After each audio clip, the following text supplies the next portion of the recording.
సంగారెడ్డి పట్టణంలో అతి పురాతనమైన సుమారు 200 సంవత్సరాల క్రితం ఉన్న నాగేంద్ర స్వామి యొక్క పుట్ట ఈ మధ్యకాలంలో మా గురువుగారు అయినటువంటి శ్రీ శ్రీ మాధవానంద స్వామి వారి ఆజ్ఞానుసారము వారి ఆదేశ ప్రకారము ఇక్కడ అద్భుతమైన నాగశక్తి ఉన్నదని స్వామివారి సెలవివ్వడం వల్ల ఇక్కడ గత నెల సప్త సంతాన నాగేంద్ర స్వామిగా నామకరణం చేసి ఈ సప్త సంతాన నాగేశ్వర స్వామిని నెలకోవడం జరిగింది.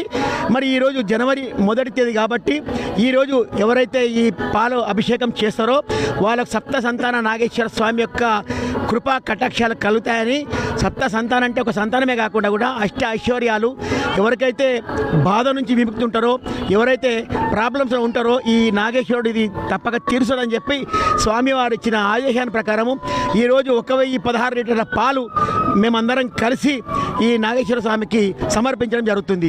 వచ్చిన భక్తులందరూ కూడా మీ కోరికలు తీరాలని చెప్పి ఇందులో ఒకటే మంత్రం, ఎవరు వచ్చినా సరే సప్త సంతాన నాగేశ్వర స్వామి నమః అని చెప్పుకుంటూ పాలు పోసిన వారికి స్వామి యొక్క ఆశీర్వాదం ఎల్లప్పుడూ ఉంటాయని చెప్పి గురుగారు ఆదేశించబడ్డది.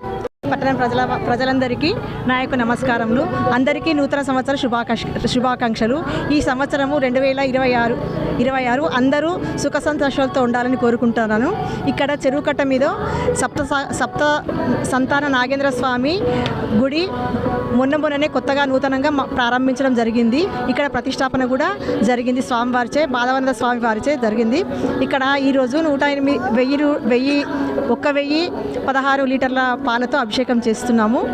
అందరూ కూడా ఈ పాలను సమర్పిస్తున్నారు. అందరికీ నా యొక్క ధన్యవాదములు. అందరికీ స్వామివారి కృప ఉండాలని కోరుకుంటున్నాను. ఈరోజు మాధవానంద స్వామి వారి అనుగ్రహ ఆశీస్సులతో సంతాన నాగేంద్ర స్వామి ఆలయంలో అక్కడ నాగులకు ప్రతిష్టాపన ఈ మధ్యలోనే జరిగింది. ఆ నాగులకు ఈరోజు 1016 లీటర్ల పాలతో భక్తులందరూ వచ్చి అభిషేకం చేస్తున్నారు. ఇక్కడ స్వామివారు చాలా మహత్తు కల స్వామి. ఈ స్వామికి పూజించినట్లే ఏది కోరుకుంటే అదే జరుగుతుంది. చాలామంది ఈ ఊరిలో సంగారెడ్డి జనము చాలామంది వచ్చి ఇక్కడ అమ్మవారిని దర్శనం చేసుకుంటున్నారు. జై వాసవి.